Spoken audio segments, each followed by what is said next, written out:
Bismillahirrahmanirrahim. Assalamualaikum warahmatullahi wabarakatuh. Alhamdulillah nahmaduhu wa nasta'inuhu wa nastaghfiruhu wa natubu ilaih wa na'udzu billahi min syururi anfusina wa sayyiati a'malina. May yahdihillahu fala mudilla lahu wa may yudlil fala hadiyalah. Wa asyhadu an la ilaha illallah wahdahu la syarikalah wa asyhadu anna Muhammadan abduhu wa rasuluhu la nabiyya ba'dah. Ya ayyuhalladzina amanu taqullaha haqqa tuqatih wa la tamutunna illa wa antum muslimun. Fa inna asdaqal hadithi kitabullah wa khairal huda huda Muhammadin sallallahu alaihi wasallam. Syarrul umuri muhdatsatuha wa kullu muhdatsatin bid'ah wa kullu bid'atin dhalalah wa kullu dhalalatin finnar. Ikhwani fillah wa akhwati fiddin azanillahu wa iyyakum. Alhamdulillah, puji dan syukur kita panjatkan kepada Allah Subhanahu wa taala atas segala kemudahan dan kenikmatan yang terus-menerus Allah berikan kepada kita. Salawat dan salam semoga tercurahkan selalu kepada junjungan kita Nabi Muhammad sallallahu alaihi wasallam dan juga kepada keluarganya serta seluruh sahabat beliau tanpa terkecuali. Insyaallah pada kesempatan kali ini kita akan mulai memerinci sifat-sifat Allah satu persatu ya, disertai dengan mazhab Ahlul Bid'ah, bagaimana pendapat Ahlul Bid'ah tentang sifat tersebut dan juga tentang syubhat-syubhat yang mereka lontarkan ya. Dan saya akan mulai dengan sifat-sifat dzatiyah, sifat-sifat dzatiyah, baru kemudian insyaallah dengan sifat-sifat fi'liyah ya. Sesuai dengan kemudahan yang Allah berikan kepada kita. Namun sebelum saya menyampaikan sifat-sifat tersebut ya, saya ingin mengingatkan kembali tentang mazhab Ahlus Sunnah tentang sifat-sifat Allah Subhanahu wa taala. Bahwasanya Ahlus Sunnah wal Jamaah mengimani sifat-sifat Allah Subhanahu wa taala ya, tanpa menyamakannya dan tanpa membagaimanakannya. Mereka memahami maknanya dan meyakini bahwasanya sifat Allah tidak sama dengan sifat makhluk. Dan ini sudah saya nukilkan di awal-awal pengajian perkataan dari Al-Imam Abu Isa At-Tirmidzi, penulis Sunan Tirmidzi, demikian juga perkataan Al-Imam Al-Bukhari rahimahullah dan juga perkataan para salafus saleh bahwasanya Allah Subhanahu wa taala memiliki sifat-sifat yang meskipun namanya sama tapi hakikatnya berbeda ya. Sebagaimana Allah memiliki kekuatan, makhluk punya kekuatan, tetapi kekuatan Allah tentunya jauh berbeda dengan kekuatan makhluk. Allah mendengar, makhluk mendengar, tapi pendengaran Allah Subhanahu wa taala tentunya maha sempurna pendengarannya, berbeda dengan makhluk yang pendengarannya penuh dengan kekurangan. Tapi kita paham, mendengar kita paham maknanya. Mendengar kita paham maknanya. Adapun tatkala Allah berbicara tentang sifat-sifat zatiyah seperti tangan Allah Subhanahu wa taala ya, maka kita tidak tahu bagaimananya. Kita tahu tangan kita paham, tapi bagaimana tangan Allah kita tidak tahu. Karena dalam kaidah al-kalam fi sifat far'un anil kalam fi dzat. Pembahasan tentang bagaimananya sifat itu merupakan cabang dari pembahasan tentang zat. Kalau zat tidak kita ketahui, maka tentunya bagaimananya pun tidak akan kita ketahui ya. Saya ulangi, kalau zat tidak kita ketahui, maka bagaimananya pun tidak bakalan kita ketahui. Nah, di sini ada dua metode yang lain. Jadi ada tiga metode. Pertama, menghadapi sifat-sifat Allah namanya metode Ahlus Sunnah. Ya, Ahlus Sunnah mengimani ayat-ayat yang datang tentang sifat, mereka paham maknanya, tapi mereka tidak tahu bagaimananya. Allah berbicara, Allah punya tangan, Allah punya mata, ya, Allah punya wajah.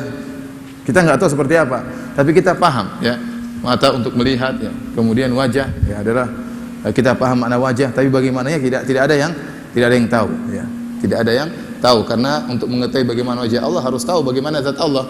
Kalau tidak tahu zat Allah, bagaimana tahu wajah Allah? Yang jelas Allah punya wajah, Allah punya mata, Allah punya tangan sebagaimana Allah sebutkan dalam Al-Qur'anul Karim ya. Ini metode Ahli Sunnah, memahami maknanya, tidak mengetahui bagaimana hakikatnya. Di sana ada dua metode yang ditempuh oleh Ahlul Bidah. Yang pertama namanya metode takwil. Takwil ya, yaitu menyatakan bahwasanya makna yang zahir adalah makna yang batil. Zahir dari Al-Quran itu batil, makanya ditakwil kepada makna yang lain. Contohnya kedua tangan, menurut mereka kedua tangan Allah itu, Allah tidak punya tangan. Kalau Allah punya kedua tangan, Allah seperti manusia, pemikiran mereka seperti itu, seperti makhluk. Kalau begitu, makna zahir dari Al-Quran, zahir Al-Quran ini batil. Kalau gitu kita takwil, dua tangan maksudnya dua kekuasaan atau dua kenikmatan, namanya takwil. Takwil Jadi zahir dari Al-Quran atau zahir daripada hadis dianggap batil, kemudian dimaknakan dengan makna yang lain. Misalnya wajah Allah, kata mereka Allah tidak boleh punya wajah. Kalau punya wajah maka seperti makhluk. Kalau begitu wajah artinya apa? Artinya pahala, keridhaan Allah Subhanahu wa taala. Mereka mentakwil, ya. Ini metode ahlul bidah. Kemudian ada metode berikutnya namanya metode tafwid. Metode tafwid yaitu menyerahkan, maknanya pun tidak tahu.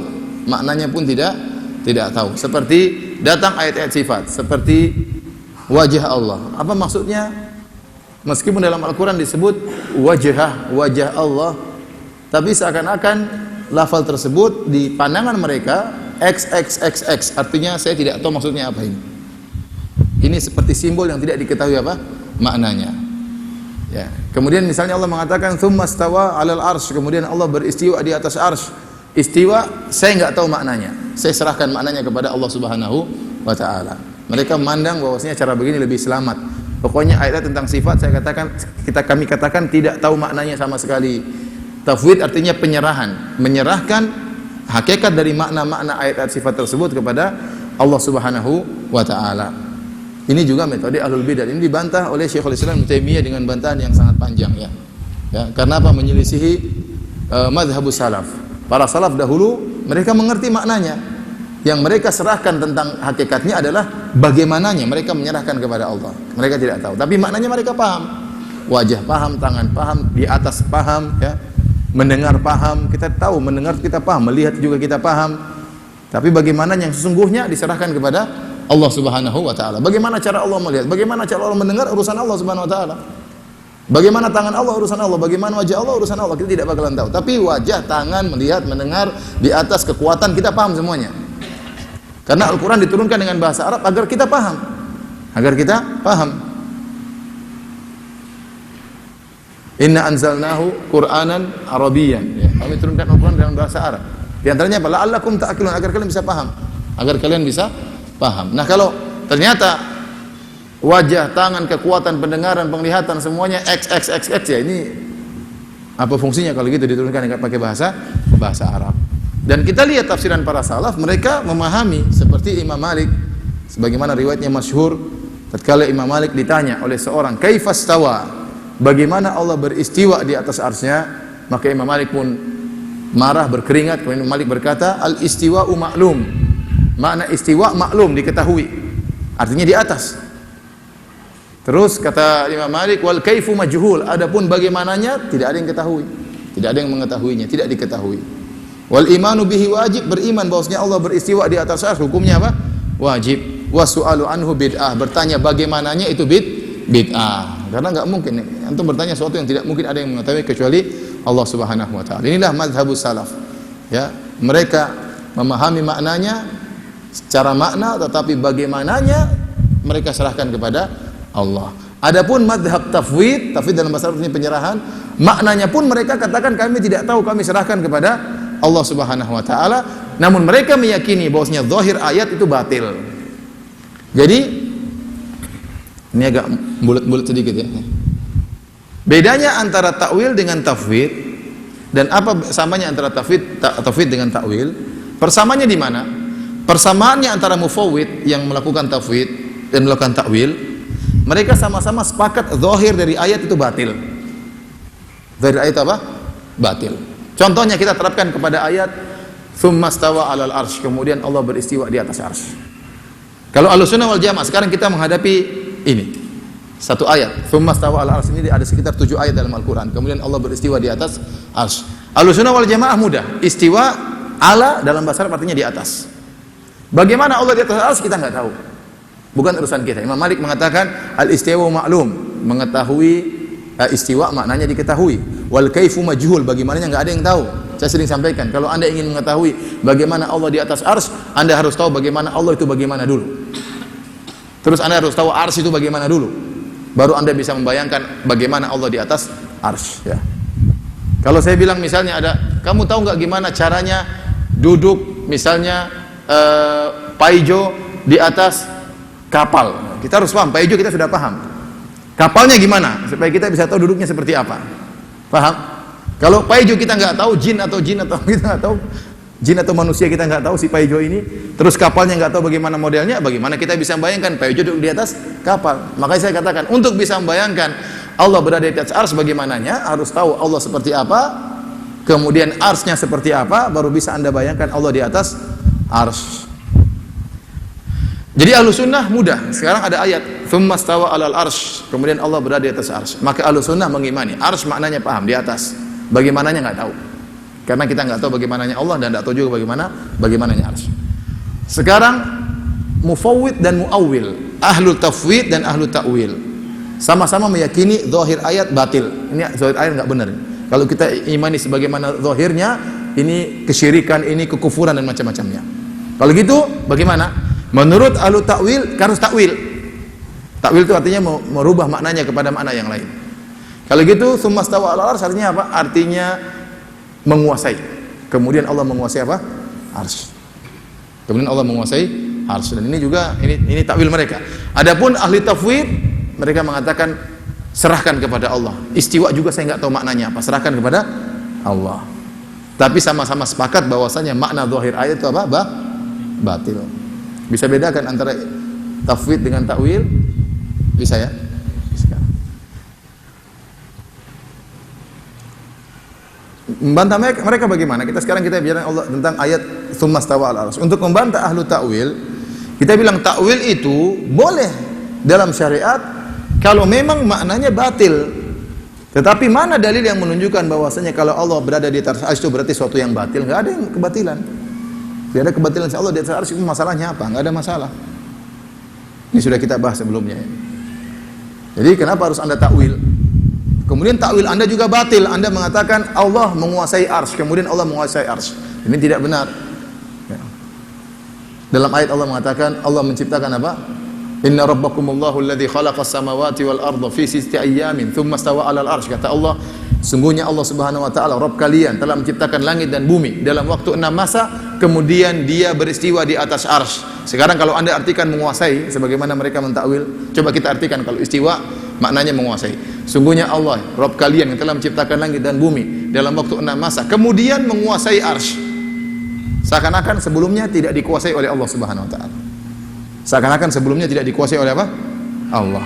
Apakah arsy pernah tidak dikuasai oleh Allah? Apakah arsy pernah dikuasai oleh selain Allah Subhanahu wa taala, kemudian Allah mengalahkan sehingga Allah menguasai arsy? Makanya kalau diartikan istiwa dengan menguasai, ini juga artinya batil. Berarti seakan-akan arsy dulu belum dikuasai oleh Allah. Allah ciptakan langit dan bumi dulu 6 masa, setelah itu baru Allah menguasai apa? Arsy. Berarti batil. Takwil seperti itu salah. Takwil seperti itu apa? Salah ya. Siapa yang ragu bahwasanya semuanya ciptaan Allah dikuasai oleh Allah, semua makhluk dikuasai oleh Allah Subhanahu wa taala. Kemudian kalau istawa artinya menguasai, maka kita boleh mengatakan Allah beristiwa di atas bumi, kan boleh. Kenapa? Karena bumi juga dikuasai oleh Allah Subhanahu wa taala. Ya tidak? Kita boleh mengatakan Allah beristiwa di atas Bekasi misalnya. Apa masalahnya? Kenapa? Karena semua bumi ini dikuasai oleh Allah Subhanahu wa taala. Kita boleh mengatakan Allah beristiwa di atas fulan. Kenapa? Karena si fulan juga dikuasai oleh Allah. Kita boleh mengatakan Allah beristiwa di atas nyamuk. Kenapa? Karena nyamuk juga dikuasai oleh Allah. Paham?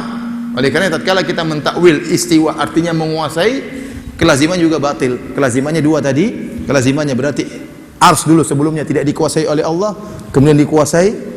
Yang kedua berarti kita bisa mengatakan Allah beristiwa di atas nyamuk, di atas bumi, di atas kota ini, di atas si fulan, karena semuanya dikuasai oleh Allah Subhanahu wa taala. Paham?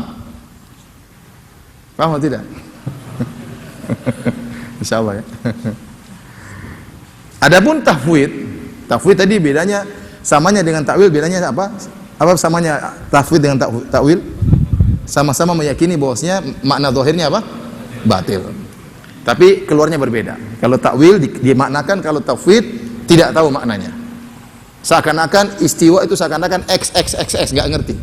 Variabel yang tidak dipahami oleh maknanya. Kalau kita bahasa Arab kita ngerti istawa di atasnya.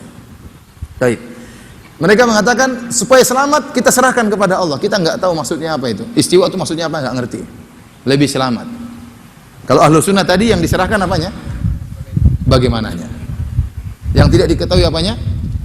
Tafwid al-kaifiyah. Kalau Ahlus Sunnah itu tafwidul kaifiyah, menyerahkan bagaimananya kepada Allah. Tapi kalau Ahlu tafwid, tafwidul ma'ani, maknanya pun dikatakan diserahkan kepada Allah, sehingga istawa seakan-akan x. Makanya bagaimana kita bilang, kalau Anda meyakini istawa itu x, Anda tidak mengerti maknanya, terus kenapa Anda mengatakan bahwasanya ayat ini zahirnya batil? Paham? Bagaimana Anda supaya kalau Anda mengatakan ayat ini zahirnya batil, berarti Anda tahu maknanya, makanya Anda bilang apa? Batil ya. Kalau Anda bilang saya tidak tahu maknanya, ya sudah, jangan bilang salah dong. Antum bilang serahkan kepada Allah, saya tidak tahu maknanya, jangan bilang salah dong kalau begitu. Tapi kalau Anda bilang zahirnya ini batil, zahirnya syirik, loh berarti Anda tahu maknanya dong. Anda tahu maknanya, kemudian Anda mengatakan pokoknya maknanya bukan ini. Pokoknya maknanya bukan apa? Zahirnya. Ini yang pertama. Yang kedua, ya, Anda tidak boleh kalau Anda mengatakan saya serahkan maknanya kepada Allah, maka Anda tidak boleh membatilkan juga. Kenapa? Karena Anda hanya boleh membatilkan makna ini kalau Anda sudah tahu mana yang benar. Paham atau tidak? Nah, saya ini yang kedua ini saya ragu kayaknya. Kita bantah orang yang mengatakan istiwa maknanya tafwid, kita nggak tahu, dari dua sisi. Sisi pertama, kita katakan kalau Anda bilang istiwa itu seperti x, ya sudah, ente jangan bilang zahirnya apa? Batil. Kalau Anda bilang zahirnya batil, zahir ayat ini maknanya batil, berarti ente tahu dong maknanya. Makanya dia bilang Anda membatilkan. Berarti Anda kok tahu batil karena Anda tahu maknanya. Sementara Anda bilang sejak awal seperti apa? X. Paham? Ini bantahan yang pertama, paham? Yang kedua, Anda hanya boleh menyalahkan kalau Anda tahu mana yang benar. Kapan saya bisa menyalahkan kamu? Karena saya tahu yang benar seperti ini, makanya itu salah. Nah sekarang yang benar ente juga tidak tahu kayak apa yang benar, kok menyalahkan ini dong? Anda tidak berhak menyalahkan. Kalau kami Ahlus Sunnah mengatakan istawa artinya di atas, Anda tidak boleh mengatakan itu salah. Kenapa? Karena Anda pun tidak tahu yang benar kayak apa. Anda bilang yang tahu cuma siapa? Allah Subhanahu Wa Taala. Kalau gitu jangan nyalain. Paham? Yang benar. Jadi itu bedanya antara Ahlus Sunnah, metode Ahlus Sunnah dengan metode takwil dan metode apa? Tafwid. Metode tafwid. Ya. Ini tadi kita sudah terapkan pada firman Allah tsumma stawa alal arsy. Sama kalau kita terapkan kepada sifat tangan Allah Subhanahu wa taala. Allah mengatakan tentang sifat tangan ya, kepada Nabi Adam alaihissalam, "Ma mana'aka an tasjuda lima khalaqtu bi yadayya." Wahai iblis, apa yang mencegah engkau untuk sujud kepada Adam yang aku ciptakan dengan kedua tanganku? Dan Ibnu Umar menafsirkan, Ibnu Umar sahabat, kata Ibnu Umar, semua makhluk diciptakan oleh Allah dengan kun fayakun, kecuali 4 makhluk yang Allah ciptakan dengan kedua tangannya. Di antaranya Adam, di antaranya Arsy, di antaranya kolam.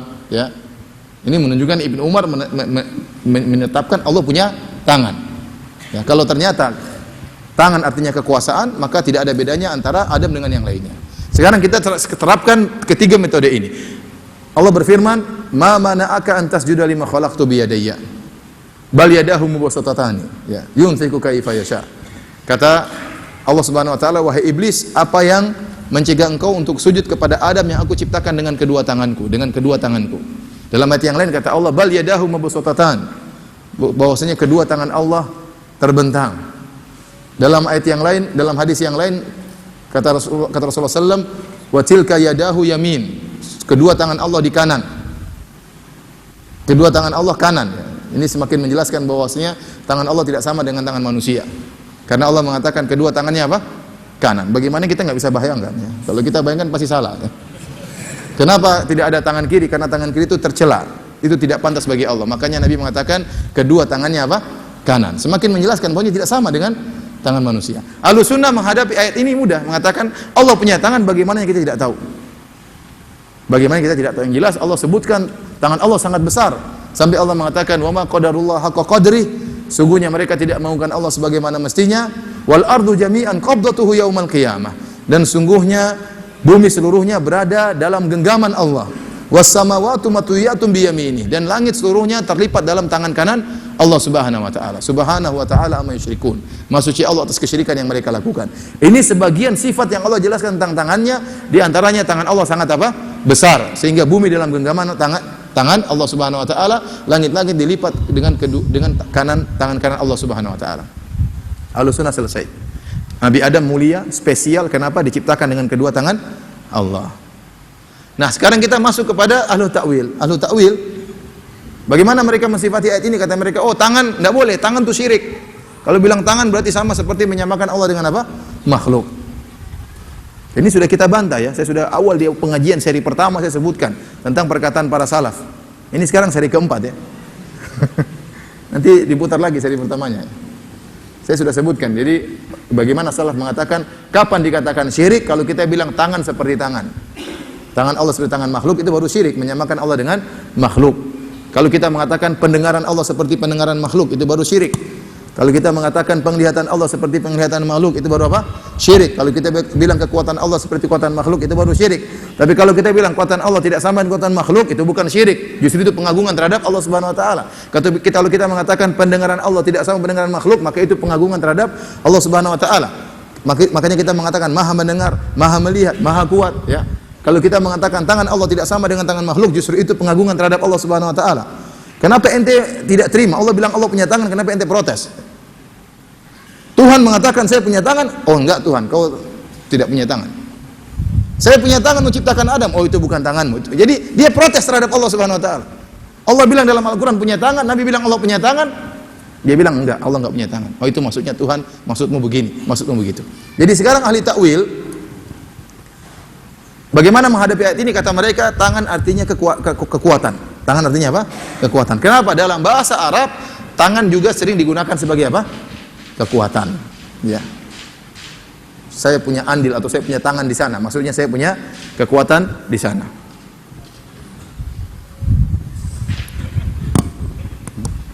Oh ya.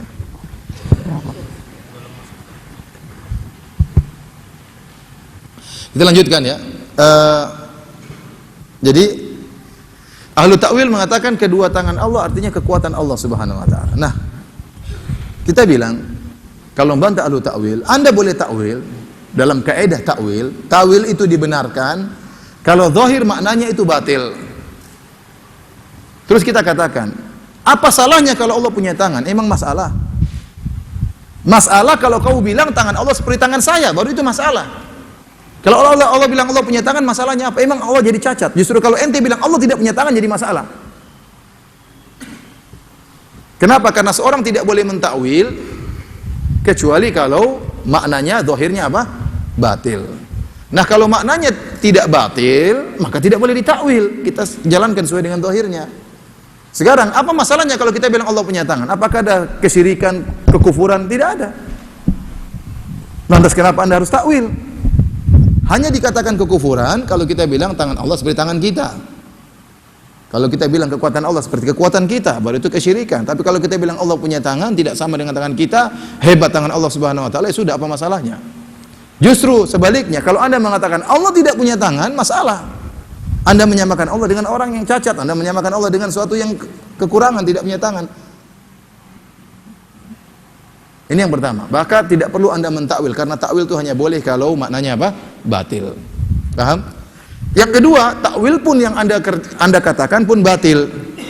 Kenapa? Karena tatkala Anda mengartikan kedua tangan dengan kekuatan, maka maknanya batil. Akhirnya apa? Nabi Adam tidak spesial. Kalau iblis dikatakan, wahai iblis, apa yang mencegah engkau untuk sujud kepada Adam yang aku ciptakan dengan kekuatanku? Harusnya kan dengan kedua tanganku. Tapi sekarang kita artikan kedua tangan dengan kekuatan. Coba kita terjemahkan, wahai iblis, apa yang mencegah Adam untuk kau sujud dengan, atau apa yang mencegah engkau sujud kepada Adam yang aku ciptakan dengan kekuatanku? Apa kata iblis? Apa bedanya saya dengan dia ya Allah? Saya juga kau ciptakan dengan apa? Kekuatanku. Sehingga iblis punya dalil untuk membantah Allah Subhanahu wa taala. Tapi kalau Adam diciptakan dengan kedua tangan Allah, maka iblis tidak bisa bantah. Berarti Adam spesial. Berarti Adam spesial. Ya. Ini ahlu ta'wil menghadapi sifat tangan, maka mereka ta'wil kepada kekuatan. Adapun ahlu tafwid, maka mereka mengatakan kami enggak tahu tangan itu artinya apa. Ya. Kami enggak tahu tangan itu artinya apa. Kalau begitu firman Allah, wahai iblis, apa yang mencegah engkau sujud kepada Adam yang aku ciptakan dengan XXX-ku? Ya, XX itu enggak tahu artinya apa. Kekuatan, oh enggak tahu, bukan. Tangan, bukan. Terus apa? Enggak tahu. Pokoknya kita enggak tahu. Tapi enggak boleh diartikan tangan karena itu apa? Batil. Ini maksud saya untuk menjelaskan bagaimana metode antara ahlu sunnah dengan ahlu ta'wil dan apa? Ahlu tafwid. Baik. Sifat pertama akan kita bahas pada kesempatan sore hari ini ya. Ini sudah saya sering bahas tapi kita bahas lagi, ini jadi masalah ya. Adalah tentang sifatul ulu, bahwasanya Allah Subhanahu wa taala adalah maha tinggi ya. Allah Subhanahu wa taala maha tinggi, dan ini keyakinan Ahlussunnah wal Jamaah bahwasanya Allah maha tinggi. Terlalu banyak dalil yang menunjukkan Allah maha tinggi di atas seluruh makhluknya. Terlalu banyak dalil bahwasanya Allah maha tinggi di atas seluruh makhluknya. Adapun dalil-dalil tersebut ya terlalu banyak ya. Namun kita akan sebutkan sebagiannya. Di antaranya Allah Subhanahu wa taala berfirman, wa huwal qahiru fawqa ibadih. Sungguhnya Allah Maha Kuasa berada di atas hamba-hambanya. Fawqa ibadih artinya berada di atas hamba-hambanya. Allah di atas. Ini ayat Al-Qur'an. Jadi saya kumpulkan dalam tesis saya ada sekitar 20 jenis sisi pendalilan. 20 jenis sisi pendalilan yang masing-masing jenis mencakup berbagai macam ayat ya. Jadi ada 20 jenis sisi pendalilan yang menunjukkan Allah di atas. Yang pertama Allah mengatakan wa huwal qahiru fawqa ibadi. Allah berada di atas hamba-hambanya, jelas di atas. Kalau ahlul bidah mereka sepakat kalau fawqa artinya di atas, maksudnya dari kekuatan, dari pamor, tapi dalam sisi letak mereka tidak setuju. Kata mereka tidak boleh kita bilang Allah di atas kita, tidak boleh. Maksudnya Allah di atas, maksudnya Allah lebih hebat dari kita. Itu baru boleh. Tapi kalau di atas, posisi Allah di atas, kata mereka enggak boleh. Kenapa? Itu syirik. Itu syirik. Nanti akan kita bahas ya. Kemudian yang kedua dengan menggunakan kata min. Min itu dari ya. Seperti firman Allah Subhanahu wa taala, yakhafuna rabbahum min fawqihim. Yakhafuna rabbahum min fawqihim. Para malaikat takut kepada Rabb mereka yang ada di atas mereka, yang ada di atas mereka. Dan kalau sudah ada kalimat min dalam bahasa Arab, itu tidak bisa diartikan lagi di atas maksudnya abstrak. Maksudnya atas ini maksudnya pamornya lebih besar, kekuatannya lebih kuat. Karena kalau sudah pakai min itu menunjukkan posisi. Wa huwa yakhafuna rabbahum min fawqihim. Malaikat takut kepada Rabb mereka min fawqihim, dari atas mereka. Dari arah atas mereka. Berarti Allah berada di atas mereka. Seperti saya katakan dalam bahasa Indonesia, dalam bahasa Arab, zahabun fawqa fiddah. Emas itu di atas perak. Ini masih bisa ambigu, masih bisa diartikan posisi emas di atas perak. Bisa diartikan emas lebih mulia daripada apa? Perak. Kalau saya mengatakan zahab fawqal fiddah. Tapi kalau saya mengatakan dalam bahasa Arab pakai min, adz-dzahabu min fawqil fiddah, itu berarti posisi. Sekarang emas saya letakkan di laci yang paling atas, perak yang laci yang bawah. Makanya saya pakai bahasa Arab ada minnya. Adz-dzahabu min fawqil fiddah. Makanya kalau dalam bahasa Arab ada min, berarti berkaitan dengan posisi. Tapi kalau tanpa min masih bisa dimaknakan dari sisi kualitas. Tapi kalau sudah ada min maka maknanya itu di posisi. Kemudian sisi pendalilan yang lain ya, ada kalimat uruj. Uruj dalam bahasa Arab naik. Seperti firman Allah Subhanahu wa taala, ta'rujul malaikatu warruhu ilaihi. Malaikat naik dan Jibril juga naik ke Allah Subhanahu wa taala. Uruj dalam bahasa Arab itu naik. Dan Allah mengatakan ilaihi, kepada Allah Subhanahu wa taala. Kalau Allah tidak di atas, kemudian malaikat ngapain naik ke atas?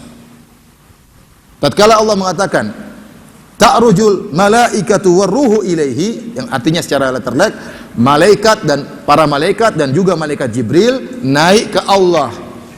Berarti Allah di mana? Di atas ya. Karena naik dalam bahasa Arab, dalam bahasa apapun, dari bawah ke mana? Ke atas. Dalam bahasa apapun ya. Naik itu artinya apa? Dari bawah ke atas. Dan Allah mengatakan ilaihi, kepada Allah Subhanahu wa taala. Contohnya juga dengan bahasa yang lain, uruj adalah su'ud. Su'ud juga naik. Dalam bahasa Arab juga su'ud artinya naik. Kata Allah ilaihi yas'adul kalimut thayyibu. kalimat-kalimat yang baik naik kepada Allah, itu diterima oleh Allah Subhanahu wa taala. Contohnya dalil Allah mengatakan Allah mengangkat sebagian makhluk kepada Allah. Allah mengangkat sebagian makhluk kepada Allah. Contohnya Allah berfirman tentang Nabi Isa alaihissalam, barrafa'ahu Allahu ilaihi. Allah mengangkat Nabi Isa ke Allah. Kalau Allah tidak di atas, kemudian ngapain diangkat ke atas? Allah mengatakan Allah mengangkat Nabi Isa ke Allah. Berarti Allah di mana? Di atas, karena diangkat. Dalil yang lain, ya, Allah mengatakan Al-Quran diturunkan. Tanzilul kitabi minallahil azizil hakim. Allah menurunkan Al-Quran dari Allah Subhanahu wa taala. Makanya katakan nuzulul Quran. Turunnya apa? Al-Quran. Turunnya dari mana? Dari Allah Subhanahu wa taala. Dari Allah Subhanahu wa taala. Berarti Allah di atas. Banyak tanzilu minar rahmanir rahim, tanzilu min rabbil alamin.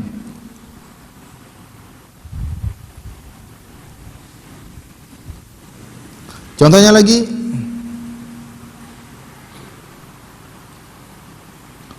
Allah mengatakan Allah di atas langit. Aamintum man fis sama?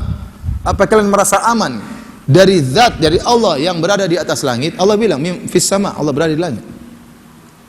Ini lafal Al-Quran. Aamintum man fis sama? Apa kalian merasa aman dari Allah yang berada di atas langit? Kemudian juga istiwa banyak, ya. Tsumma stawa 'alal arsy. Kemudian Allah beristiwa di atas arsy. Berarti di atas, dan arsy adalah makhluk yang paling tinggi, dan Allah berada di atas makhluk yang paling tinggi. Berarti Allah berada di atas. Contohnya juga, ya, hadis-hadis yang menunjukkan bagaimana kita disunahkan untuk berdoa mengangkat tangan ke arah Allah. Contohnya Rasulullah SAW bersabda, Innallaha yastahyi min abdihi idza rafa ilaihi yadayhi an yaruddahuma sifran. Sungguhnya Allah malu kepada hambanya. Idza rafa yadayhi ilaihi, kalau sang hamba mengangkat kedua tangannya ke Allah, Allah kemudian mengembalikan kedua tangannya dalam kondisi apa? Kosong, tidak dijawab, tidak dikabulkan. Maka di antara sunnah kita waktu berdoa mengangkat kedua tangan. Nabi SAW kalau berdoa angkat kedua tangan. Kata Allah, idza rafa'a yadayhi ilaihi, jika sang hamba mengangkat kedua tangannya ilaihi, ke Allah. Nah, kita ngangkatnya kemana? Ke bawah, bukan kiri apa ke bawah? Ke atas kan? Ya. Berarti ke Allah. Allah berarti di atas. Nah, kalau Allah di mana-mana, kita boleh begini dong. Boleh dong. Allah di mana-mana kita bilang boleh berdoa begini. Boleh. Di mana-mana. Boleh sambil begini, boleh. Tapi kita suruh ke arah Allah, berarti ke atas. Contohnya lagi, isyarat dari Nabi SAW, Rasulullah SAW yang lebih tahu tentang Allah Subhanahu Wa Taala. Waktu Rasulullah SAW di Haji Wada, Rasulullah SAW mengatakan, Allahumma syhad, ya Allah persaksikanlah. Allahumma syhad, Rasulullah SAW tunjuk ke arah atas, ya Allah saksikanlah mereka, ya Allah saksikanlah mereka. Ini dalil Allah di atas, makanya Rasulullah SAW beri isyarat tangannya kemana? Ke atas. Allah, ya Allah saksikanlah, ya Allah saksikanlah.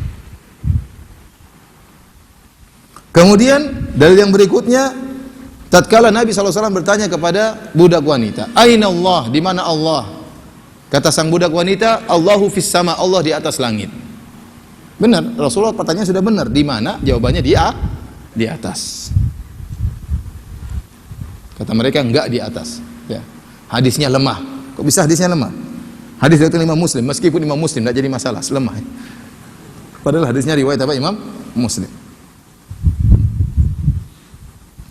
Kemudian di antaranya ayat dalam Al-Quran, Fir'aun mengingkari Allah di atas. Dalam Al-Quran Allah berfirman, ya, Fir'aun berkata, Ya Hamanu bunili sarhal la'alli ablughul asbab. Asbabas samawati fa'attali'a ila ilahi Musa wa inni la'adhunnuhu kadhiba. Kata Fir'aun, wahai Haman, bikinkah saya bangunan supaya saya bisa naik ke langit, supaya saya tunjukkan bahwasanya Musa itu berdusta. Para ulama menjelaskan kenapa? Karena Nabi Musa menyatakan Tuhannya di langit. Maka Fir'aun ingin mendustakan, saya ingin tengok Tuhanmu ada atau tidak. Maka jadi mengatakan, wahai Haman, bikinlah tangga, bikinlah bangunan yang tinggi supaya saya lihat di langit, supaya saya buktikan Tuhannya Nabi Musa itu tidak ada. Berarti yang mengimani Allah berada di atas langit seperti imannya siapa? Nabi Musa. Yang mengingkari Allah berada di atas langit sama Bukan kita bilang seperti Fir'aun, tidak ya. Tidak, tapi Fir'aun juga mengingkari Allah berada di atas apa? Langit. Di antara dalil yang paling ampuh dalam hal ini kisah Isra Mi'raj. Rasulullah SAW waktu bermi'raj naik ke mana? Ke langit. Ingin ketemu dengan Allah Subhanahu wa Ta'ala. Allah panggil suruh naik ke langit. Kalau ternyata Allah tidak di langit, ngapain ke langit jauh-jauh? Maka Rasulullah sampai pada tempat yang sangat tinggi. Sampai-sampai para sahabat khilaf di kalangan mereka, apakah Nabi berhasil melihat Allah atau tidak? Karena sudah dekat. Berarti kan Allah di situ, makanya ketemu Allah atau tidak? Jawabannya ketemu. Lihat atau tidak? Jawabannya tidak lihat. Waktu Nabi ditanya, hal ra'aita rabbak? Apakah kau melihat Tuhanmu? Kata Nabi, nurun anna arahu. Ada cahaya yang menghalangi, maka saya bagaimana bisa melihatnya? Yang kalau kita pahami, seandainya cahayanya hilang, Allah Nabi langsung ketemu Allah, langsung lihat Allah. Tapi ada cahaya yang menghalangi sehingga Nabi tidak bisa melihat. Berarti Allah di situ, iya atau tidak? Kemudian Nabi pun turun. Allah berikan perintah untuk salat 50 waktu sehari semalam.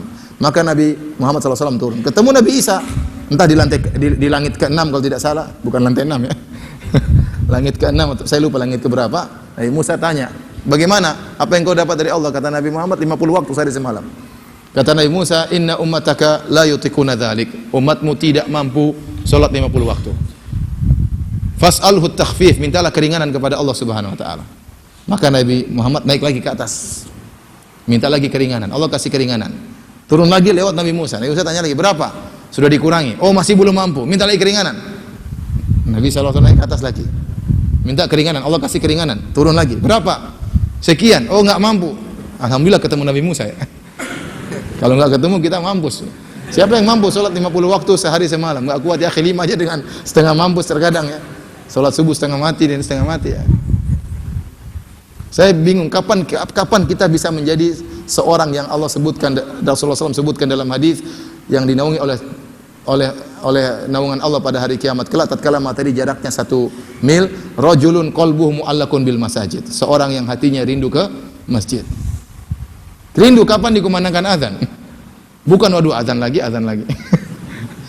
ada transaksi, aduh azan lagi. Mau tidur, aduh azan lagi. Harusnya kapan dikumandangkan azan? Rajulun qalbuhu mu'allaqun bil masajid. Hatinya rindu ke masjid. Kita bilang 5 waktu aja setengah mati kita. Apalagi 50 waktu sehari semalam. Alhamdulillah ketemu Nabi Musa. Nabi Musa baik ya. Dia tidak hasad kepada Nabi Muhammad SAW. Dia tidak hasad, dia sayang kepada umat Nabi Muhammad SAW. Kalau dia hasad, dia bilang udah 50 aja, minta tambah. Biar mampus tuh umat lu mampus semua. Tapi dia sayang kepada umat Nabi Muhammad SAW. Bilang, "Inna ummataka la yutiquna dzalik." Umatmu tidak mampu. Nabi pun naik ke atas. Sampai dalam hadis Rasulullah SAW berkata, "Walan azal arji'u baina Musa wa baina Rabbi." Dan demikianlah aku kemudian bolak-balik antara Musa dengan Rabbku. Berarti kan ke atas ketemu Allah, turun lagi ke Nabi Musa, naik ke atas. Allah di atas berarti. Allah di atas sampai hampir ketemu dengan Allah, sampai hampir melihat Allah. Sampai para sahabat bertanya, "Apakah kau melihat Allah?" Kalau Allah tidak di atas, Nabi akan mengatakan, "Ngapain lihat Allah? Siapa yang bilang Allah di atas?" Kan? Sahabat kan tanya kepada Nabi, "Hal ra'aita rabbak? Apa kau lihat Rabbmu?" Kalau ternyata Allah tidak di atas, apa kata Nabi? "Emang Allah di atas? Saya mau lihat siapa di sana, Allah tidak di atas." Ya, kan begitu jawabannya. Tapi Nabi tidak menyalahkan pertanyaan tersebut.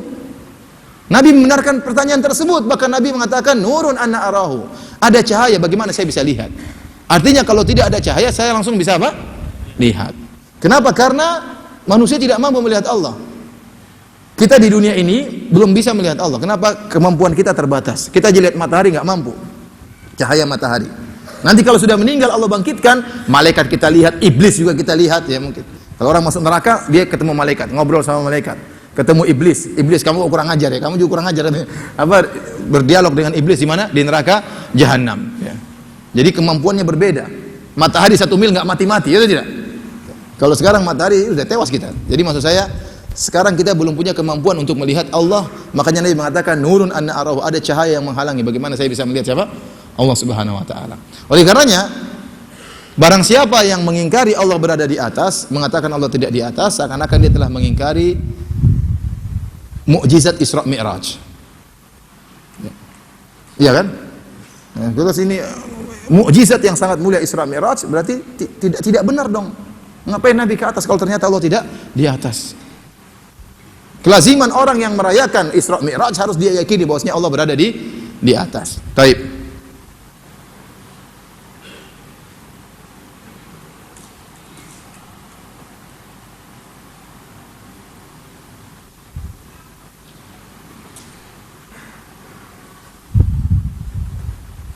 Ikhwani fillah wa fiddin azanallahu akum ya.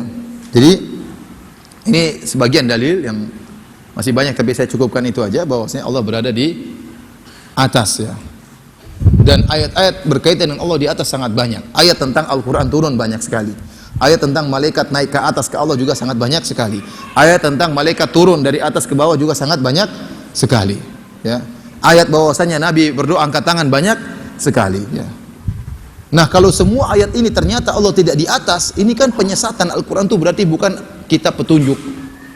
Harusnya ada satu ayat atau satu hadis Rasulullah SAW bilang maksudnya di atas semua itu maksudnya tidak di atas, tidak di bawah, tidak di mana-mana. Tapi tidak ada satu penjelasan pun dari Nabi. Padahal begitu banyak ayat yang menunjukkan malaikat turun dari atas ke bawah, dari Allah ke bawah. Banyak ayat bahwasanya malaikat naik ke atas Allah Subhanahu wa taala. Banyak hadis-hadis malaikat turun dari Allah kemudian bertemu dengan makhluk, dengan manusia, kemudian lapor kepada Allah Subhanahu wa taala. Terlalu banyak seperti ini. Nah, kalau ini semuanya ternyata harus ditakwil, maka terlalu banyak ratusan dalil harus ditakwil. Padahal Al-Quran itu apa? Hudan wan nur, kitab petunjuk. Nah, kalau Al-Quran ternyata rumus yang harus ditakwil, berarti Al-Quran ini nggak jelas kalau begitu. Ya, kalau ente ingin kejelasan kepada seorang, ente tulis surat, isinya semua isyarat. Enggak kan, harusnya surat itu jelas. Mungkin kalau satu dua yang harus ditakwil masuk akal, tapi kalau ratusan ayat harus ditakwil, ternyata tidak ada ayat menjelaskan bahwasanya harus ditakwil, berarti ini kan Al-Quran bukan kitab petunjuk, karena terlalu banyak ayat, ya. Dan ini penjelasan dari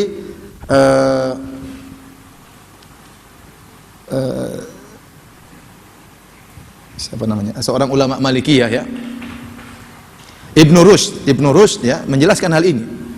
Dia mengatakan kalau seandainya kita menolak Allah di atas dan kita katakan seluruh ayat-ayat dan hadis-hadis ini adalah harus ditakwil, maka Al-Quran jadilah Al-Quran buku yang harus Alkitab suci yang harus apa? Ditakwil. Terlalu banyak ayat yang harus ditakwil. Jadilah Al-Quran bukan kitab petunjuk kalau begitu. Tapi kitab yang isinya rumus-rumus, kode-kode, ya ternyata maksudnya bukan demikian. Dan itu bukan kitab petunjuk. Baik, ini adalah akidah Ahlussunnah wal Jamaah dan terlalu banyak dalilnya. Ya. Dan terlalu banyak perkataan salaf yang menyatakan demikian ya. Terlalu banyak perkataan para sahabat, di antaranya seperti perkataan Zainab, dia mengatakan zawwajakunna ahalikunna wa zawwajani Allahu min fawqi sab'i samawat. Kata dia, wahai istri Nabi yang lain, kalian dinikahkan kepada Nabi oleh wali-wali kalian, adapun aku dinikahkan oleh Allah dari atas langit yang 7. Sebagaimana firman Allah Subhanahu wa taala, falamma qada minha Zaidun wataran zawwajnakaha. Tatkala Zaid sudah mencerai Zainab, maka kami nikahkan Zainab dengan engkau wahai Muhammad. Ya. Berarti Zainab dinikahkan langsung oleh Allah kepada Nabi Muhammad SAW tanpa wali, tanpa mahar, tanpa saksi. Yang nikahkan langsung siapa? Allah Subhanahu wa taala. Makanya Zainab selalu bangga. Dia mengatakan apa? Zawwajakunna ahalikunna, kalian istri-istri Nabi yang lain dinikahkan oleh wali-wali kalian, oleh ayah kalian, om kalian dan yang lainnya. Adapun aku, zawwajani Allahu min fawqi sab'i samawat. Aku dinikahkan oleh Allah dari atas langit yang 7. Dan banyak perkataan seperti ini dari para sahabat ya. Tapi bagaimana akidah Ahlul Bidah tentang Allah Subhanahu wa taala? Maka ada beberapa keyakinan. Di antaranya akidah Jahmiyah Muta'abbidah. Ini dulu pernah ada dan ini dibantah oleh Imam Ahmad dalam kitabnya Ar-Radd 'ala Jahmiyah wa Zanadiqah. Ini bukunya dicetak sampai sekarang. Imam Ahmad pernah membantah pemikiran seperti ini. Yaitu orang Jahmiyah al-Muta'abbidah yang mereka mengatakan bahwasanya ya Allah berada di mana-mana. Tuhan berada di mana-mana. Allah di mana? Di mana-mana. Dan dibantah oleh Imam Ahmad ya. Kalau Allah di mana-mana kelazimannya berarti Allah di dalam perut hewan, Allah berada dalam tempat sampah, Allah berada dalam WC, Allah berada di tidak benar. Allah berada di mana? Berarti Allah juga ada di surga, Allah juga ada di neraka. Allah juga berada di neraka, dan neraka juga di mana? Kelaziman Allah di mana-mana tidak benar. Dan di Imam Ahmad bantah syubhat-syubhat ya. Pernyataan nanti insya Allah akan kita mungkin ada waktu kita singgung syubhat-syubhat tersebut.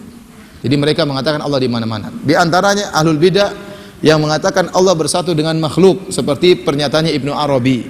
Ibnu Arabi dalam kitabnya Futuhat al-Makkiyah dan juga dalam kitabnya Fususul Hikam menyatakan Allah bersatu dengan makhluk. Sampai di antara syairnya dia mengatakan al-abdur rabbun war rabbu abdun. Ya laita syi'ri manil mukallaf. Kata dia, hamba adalah Tuhan, Tuhan adalah hamba. Kalau gitu siapa yang disuruh untuk salat, untuk bayar zakat? Ya. Kalau kau suruh si hamba bayar zakat, masa Tuhan bayar zakat? Kalau kau suruh si hamba salat, dia juga hamba itu ya Tuhan juga. Ngapain Tuhan salat? Ya. Jadi dia meyakini Tuhan bersatu dengan siapa? Makhluk. Makanya dia mengatakan dalam bukunya Fusul Hikam bahwasanya Fir'aun masuk surga. Kenapa? Fir'aun mengatakan ana rabbukumul a'la, aku adalah Tuhan kalian yang maha tinggi, dan Fir'aun benar karena dalam diri Fir'aun ada Allah Subhanahu wa taala. Dan Fir'aun mengatakan aku Tuhan yang maha tinggi, artinya Allah yang maha tinggi, karena Fir'aun mewakili siapa? Allah Subhanahu wa taala. Jadi ini kekufuran. Kekufuran. Ibnu Taimiyah mengatakan dalam Majmu' Fatawa, semua agama baik Nasrani maupun Yahudi mengetahui Fir'aun adalah makhluk yang paling sesat. Fir'aun yang paling kafir. Allah tidak pernah menyebutkan makhluk paling kafir di dalam Al-Quran seperti apa? Fir'aun disebutkan. Ini Yahudi Nasrani pun tahu. Kemudian datang Ibnu Arabi mengatakan dia di surga. Ini nggak usah dibahas kalau begitu. Kalau Fir'aun di surga apalagi kita, jelas masuk surga. Yang lebih parah dia mengatakan iblis juga bertauhid, ya lebih parah lagi. Disuruh sujud kepada Adam nggak mau. Kenapa? Bertauhid kepada Allah Subhanahu wa taala. Terus iblis masuk surga? Enggak, di neraka. Neraka bertauhid kok masuk neraka? Ya, orang ada yang aneh-aneh. Ada yang bilang Fir'aun masuk surga, ada yang mengatakan iblis juga bertauhid. Ini ngawur ya. Dia terkena syubhatnya iblis ya. Taib, hadirin dan hadirat yang dirahmati Allah Subhanahu wa taala, ini namanya akidahnya Ibnu Arabi. Kemudian ada ahlul bid'ah yang berikutnya ya, yang mengatakan bahwasanya Allah tidak di atas, tidak di bawah, tidak di dalam alam, tidak di luar alam, tidak di mana-mana. Apa bedanya Allah dengan tidak ada? Jadi ini akidahnya Razi, salah seorang ulama dari Asy'ariyah. Dia mengatakan Allah tidak di atas, tidak di bawah, tidak di dalam alam, tidak di luar alam, tidak di mana-mana. Berarti tidak ada. Apa bedanya dengan tidak ada? Coba kalau kamu tanya, apa sifat tidak ada? Tidak ada itu tidak di atas, tidak di bawah, tidak di kanan, tidak di kiri, tidak di dalam alam, tidak di luar alam, tidak di mana-mana, itu sama dengan tidak. Bedanya Allah dengan tidak ada apa bedanya? Kelazimannya Allah tidak ada. Baik. Sekarang kita akan bahas sebagian syubhat yang mereka lontarkan. Yang pertama, perkataan sebagian kaum sufiyah ya, dia mengatakan bahwasanya Allah di mana-mana. Allah di mana-mana. Masyarakat kita di Indonesia, kalau kita tanya Allah di mana, mereka sering mengatakan apa? Allah di mana-mana. Tapi sebenarnya itu ucapan hanyalah ucapan lisan, keyakinannya tidak. Sehingga kalau mereka sering mengatakan kita serahkan urusan kita kepada yang di atas. Sering mereka mengatakan demikian. Kalau mereka sudah susah, sudah serahkan aja kepada yang di atas. Berarti mereka meyakini Allah di mana? Di atas. Tapi kalau kita tanya, Allah di mana? Baru mereka bilang Allah di mana-mana. Tapi kalau kena masalah mereka bilang apa? Serahkan kepada yang di atas. Benar. Sudah serahkan aja yang di atas ya maksudnya. Terus kalau di mana? Ya di mana-mana. Lalu gimana di mana? Serahkan aja yang kepada yang di bawah. Harusnya begitu kan? Di mana-mana. Serahkan aja yang ada di samping kananku. Siapa? Tapi kalau di mana-mana di kanan kiri sebelahnya ada Allah. Ya. Tapi mereka dengan tulus mengatakan Allah di atas. Tapi maksud mereka mengatakan Allah di mana-mana artinya ilmu Allah meliputi segala sesuatu. Kamu tidak akan terluput dari apa? Pengetahuan Allah, dari ilmunya Allah. Allah tahu kamu di mana. Jadi sebenarnya perkataan mereka Allah di mana-mana maksudnya Allah meliputi, Allah tahu seluruh isi makhluknya dimanapun Allah ilmunya ada. Oleh karenanya mereka sebagian sufiyah ya Jahmiyah yang berdalil tentang Allah di mana-mana, di antara dalil mereka yaitu firman Allah Subhanahu wa taala, "Wa huwa ma'akum ainama kuntum." Allah bersama kalian dimanapun kalian berada. Dan ini dalam surat Al-Mujadalah ya. Saya carikan ayatnya ya. Alam tara anna Allah ya'lamu ma fis samawati wa ma fil ard. Ma yakunu min najwa thalathatin illa huwa rabi'uhum. Sebentar.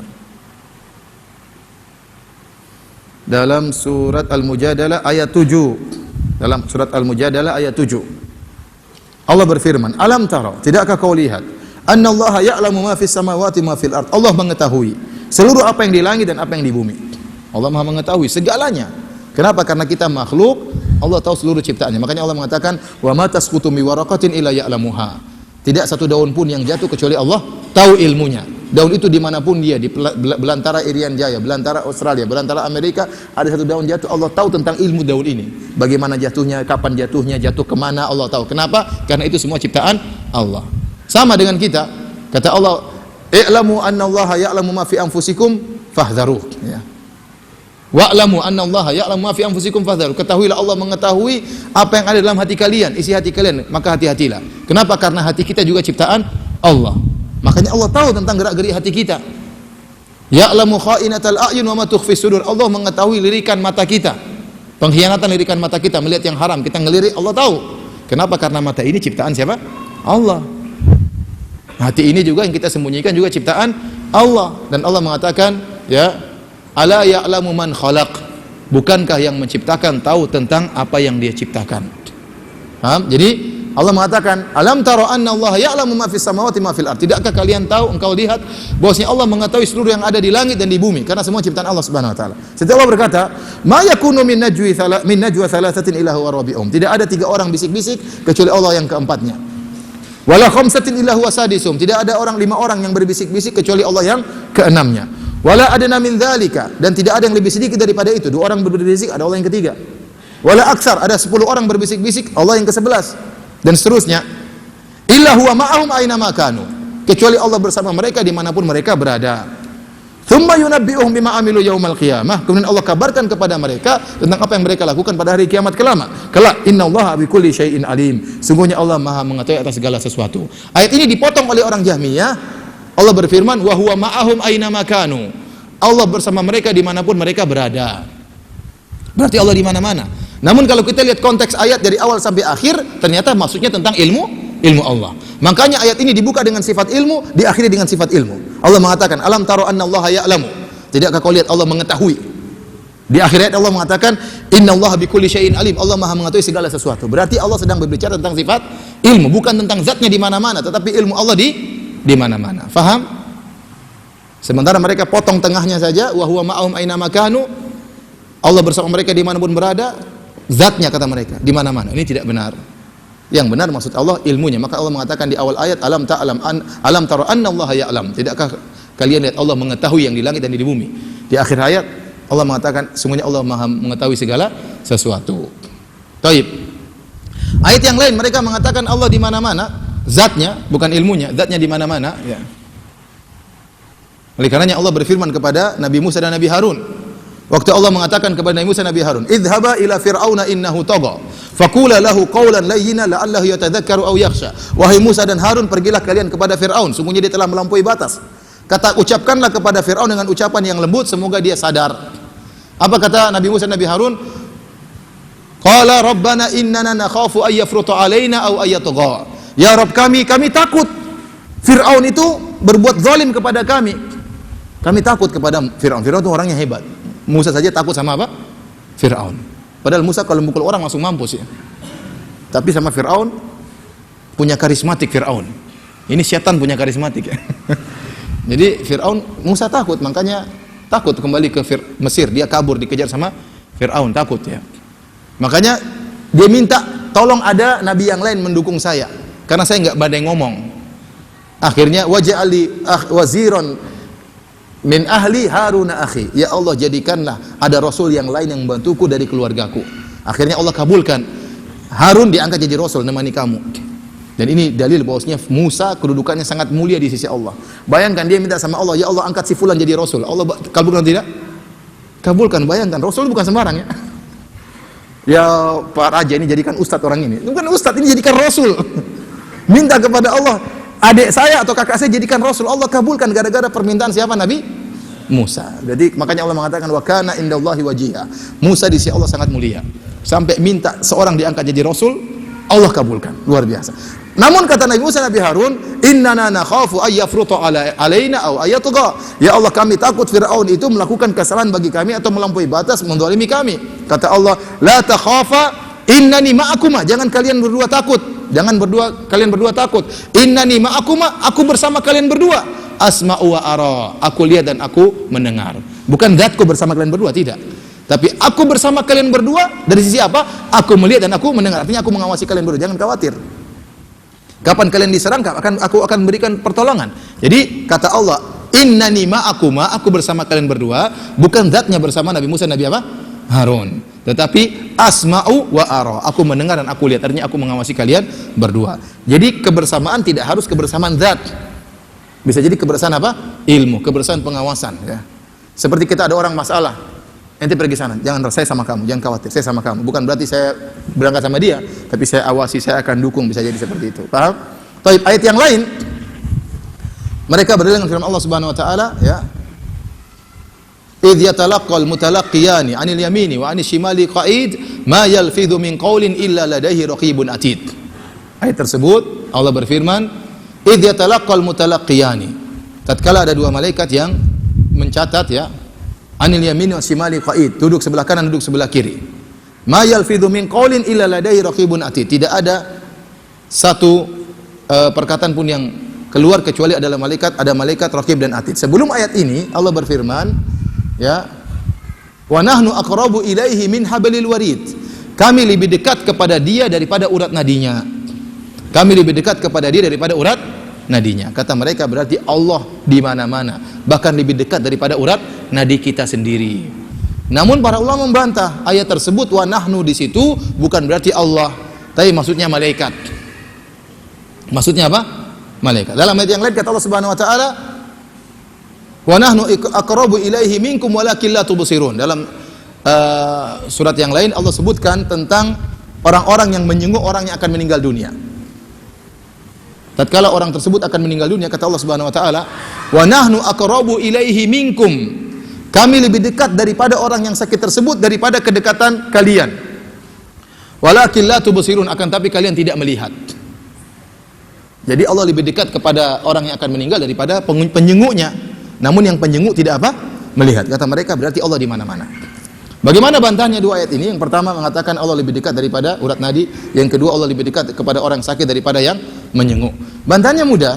Yang dimaksud dengan nahnu di situ adalah malaikat, bukan Allah Subhanahu wa taala.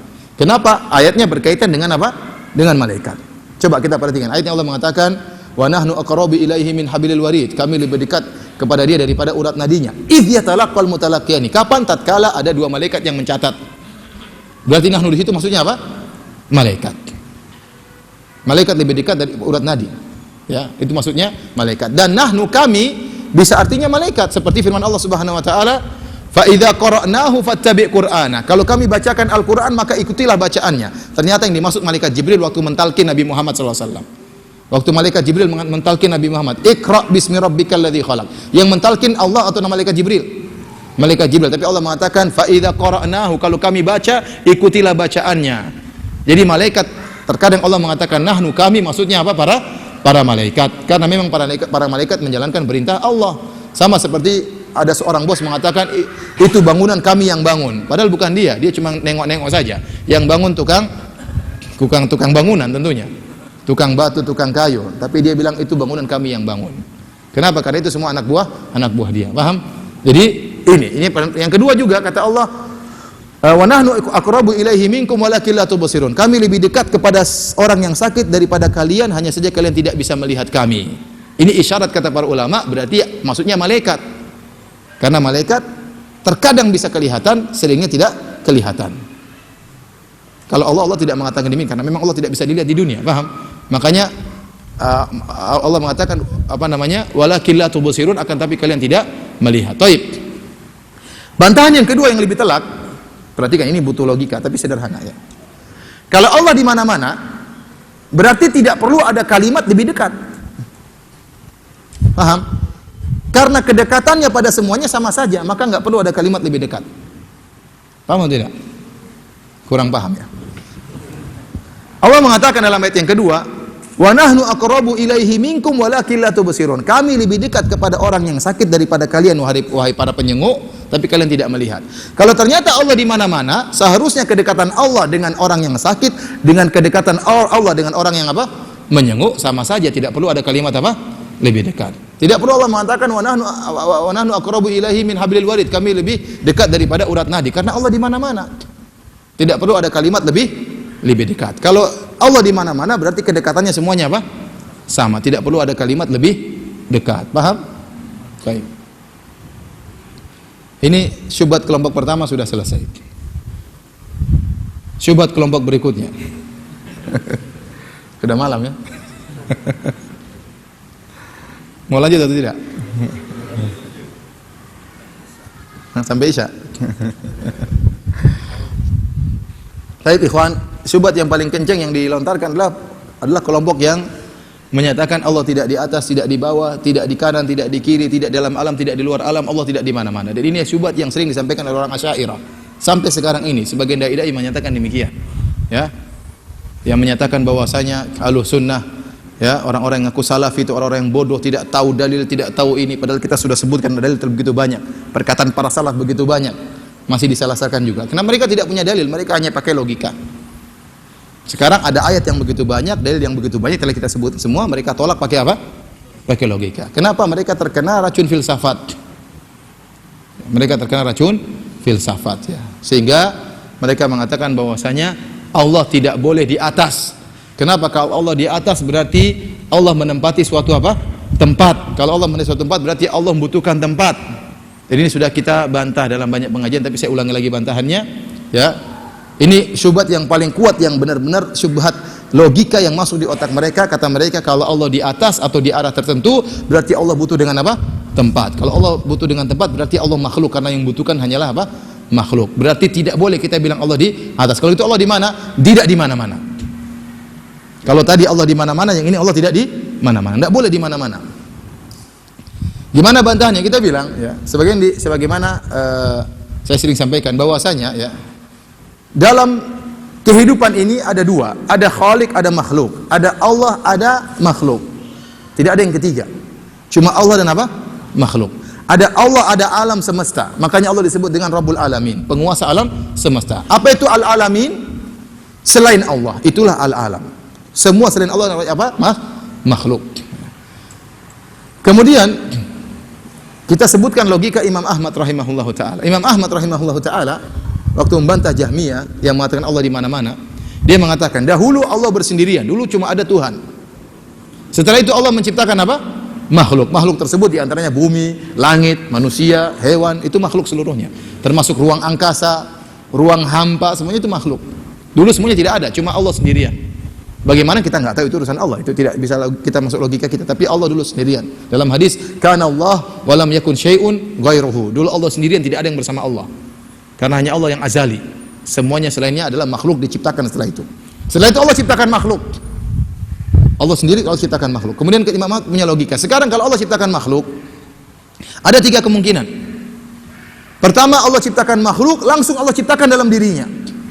Kata Imam Ahmad, ini merupakan kesyirikan, kekufuran. Kenapa? Karena Allah zatnya maha suci. Kemudian Allah ciptakan makhluk, di antara makhluk tersebut ada hewan, ada syaitan, ada iblis, ada babi, ada kotoran, dimasukkan dalam zat Allah, maka Allah maha suci. Tidak mungkin. Tidak mungkin Allah menciptakan makhluk dalam apa? Zatnya. Paham? Karena melazimkan zat Allah terkotori dengan berbagai macam apa? Kotoran. Kemungkinan kedua, Allah Subhanahu wa taala ciptakan makhluk di luar Allah, di luar zat Allah. Setelah itu Allah masukkan makhluk tersebut dalam zatnya. Ini juga kata Imam Ahmad batil. Kenapa? Sama dengan pertama kalau begitu. Meskipun di awal yang diciptakan di luar kemudian dimasukkan dalam zat Allah, berarti dalam zat Allah banyak kotoran. Tinggal kemungkinan yang ketiga, Allah ciptakan makhluk dan makhluk tersebut di luar Allah Subhanahu wa taala. Itulah antara Allah dengan apa? Alam. Alam ini di luar Allah, di luar alam semesta. Allah di luar apa? Alam semesta. Makanya tatkala Allah berada di atas bukan berarti Allah sedang berada di alam. Tapi Allah berada di luar apa? Alam. Kalau kita boleh bayangkan bahwasanya alam semesta mana ujungnya? Oh, ujungnya ruang hampa. Setelah ruang hampa apa? Sudah tidak ada lagi. Ya, itu baru ada Allah Subhanahu wa taala. Berarti Allah tidak di tempat, karena semua tempat juga ciptaan siapa? Allah. Allah setelah itu. Allah setelah itu. Paham? Nah, dahulu Allah sebelum menciptakan tempat, Allah sudah ada. Dan Allah tidak butuh dengan tempat. Setelah Allah menciptakan tempat, Allah juga tidak butuh dengan tempat tersebut. Makanya Allah di balik tempat, tidak perlu dengan tempat tersebut. Logikanya sederhana. Sekarang kita bicara tentang Allah Maha Tinggi. Ya. Ketinggian, kalau kita lihat, ketinggian itu ke arah atas. Ketinggian kemana? Ke arah atas. Oleh karenanya dimanapun kita berada di dalam bumi ini, kalau kita bilang langit di mana, selalu kita bilang langit di atas kita. Mau kita di arah utara, mau di arah selatan, mau di arah timur, di arah barat, kalau ditanya langit di mana, kita pasti bilang di mana? Di atas. Sebenarnya bumi ini bulat. Sekarang kita di sini. Bilang langit di mana? Di atas. Yang di bawah kita, bilang langit di mana? Di atas. Padahal langit yang di bawah kita, tak? Tapi tetap kita katakan di atas. Kalau ada orang bilang langit di bawah, itu orang gila ya. Semua orang di alam semesta ini bilang langit di mana? Di atas. Apakah posisinya di sebelah utara, sebelah barat, sebelah atas, sebelah bawah? Tetap dia mengatakan langit di atas. Kenapa? Karena untuk mengukur ketinggian itu dari pusat bumi, semakin keluar semakin ke arah atas. Paham? Semakin keluar semakin ke arah atas. Nah, Allah berada di luar itu semuanya.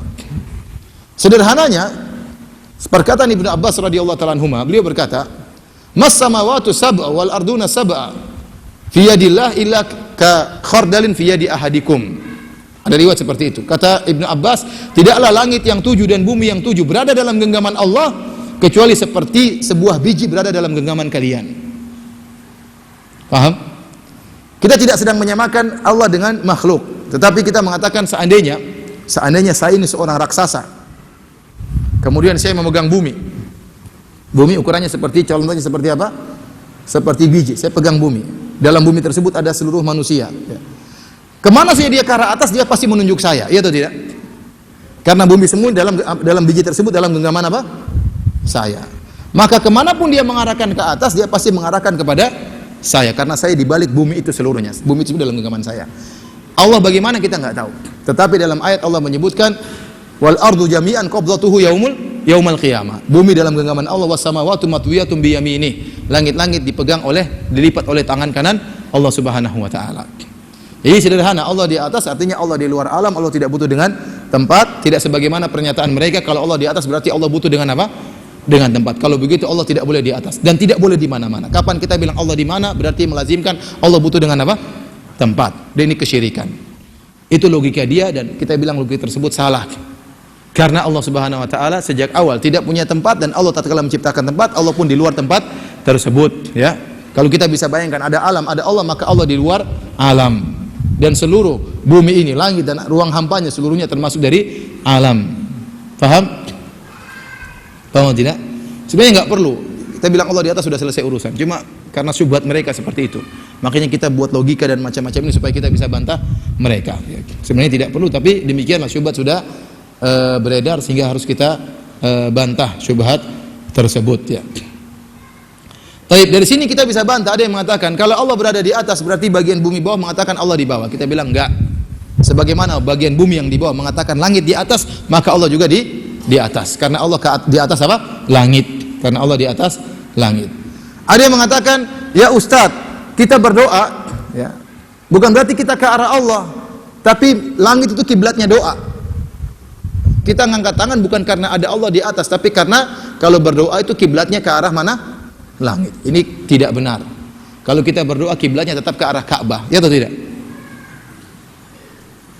Kalau orang berdoa di depan Ka'bah, dia belakang Ka'bah berdoa begini, enggak kan? Orang berdoa kiblatnya kemana? Ke Ka'bah. Berarti langit bukan masalah kiblat, tapi masalah hati, ingin ke arah Allah Subhanahu wa taala. Ini fitrah semua orang dalam kondisi sulit dia pasti lihat ke atas, ya Allah, ya Tuhan. Sampai orang kafir pun demikian. Dia mencari kekuatan yang hebat yang berada di atas. Dia mencari kekuatan hebat yang berada di atas. Ya, sampai ada kisah seorang teman saya dari Aljazair cerita, terjadi perdebatan antara seorang guru yang mengingkari Allah di atas dengan murid-muridnya yang bermanhaj salaf mengatakan Allah di atas. Terjadi debat. Gurunya bilang Allah tidak di atas, murid-muridnya bilang Allah di atas. Sampai gurunya marah, akhirnya gurunya bilang Allah tidak di atas. Nanti kita serahkan urusan kita apa. Jadi nanti hari kiamat kita bertemu. Jadi guru muridnya bilang mulutnya tidak beriman, jarinya beriman. Jadi fitrah semua Allah di atas, semua orang fitrah. Berdoa semuanya kemana? Ke atas. Kalau ada orang berdoa begini, dia tidak akan terima, fitrahnya tidak akan terima. Dia pasti mau berdoanya kemana? Begini, minta kepadanya, ya Allah, ya Allah, pasti ngarah ke atas. Fitrah manusia. Jadi perkataan mereka bahwasanya langit adalah kiblat orang berdoa tidak benar. Kiblat orang berdoa sama dengan kiblatnya orang sholat, yaitu di mana? Di Ka'bah. Adapun ke atas itu ke arah mencari Allah Subhanahu wa taala. Syubhat yang lain yang sudah sering saya sampaikan, kata mereka kalau Allah berada di atas arsy, berarti Allah lebih kecil daripada arsy dan Allah butuh kepada arsy. Karena sesuatu yang di atas lebih kecil dan butuh kepada yang di bawah. Kita sudah bantah, kita bilang bahwasanya tidak semua yang di atas lebih kecil daripada yang di bawah.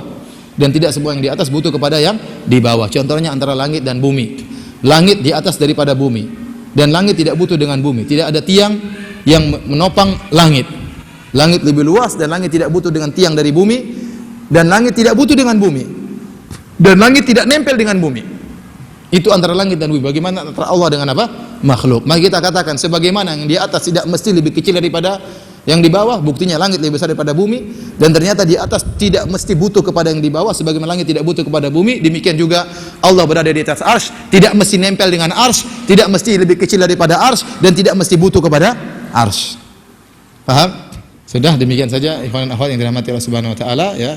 Insyaallah pada pertemuan ini kita lanjutkan pada sifat-sifat yang lain dengan izin Allah Subhanahu wa taala. Kurang lebihnya saya mohon maaf, yang benar dari Allah Subhanahu wa taala, yang salah dari pribadi saya, dari kekurangan saya, dari logika saya yang penuh dengan kekurangan.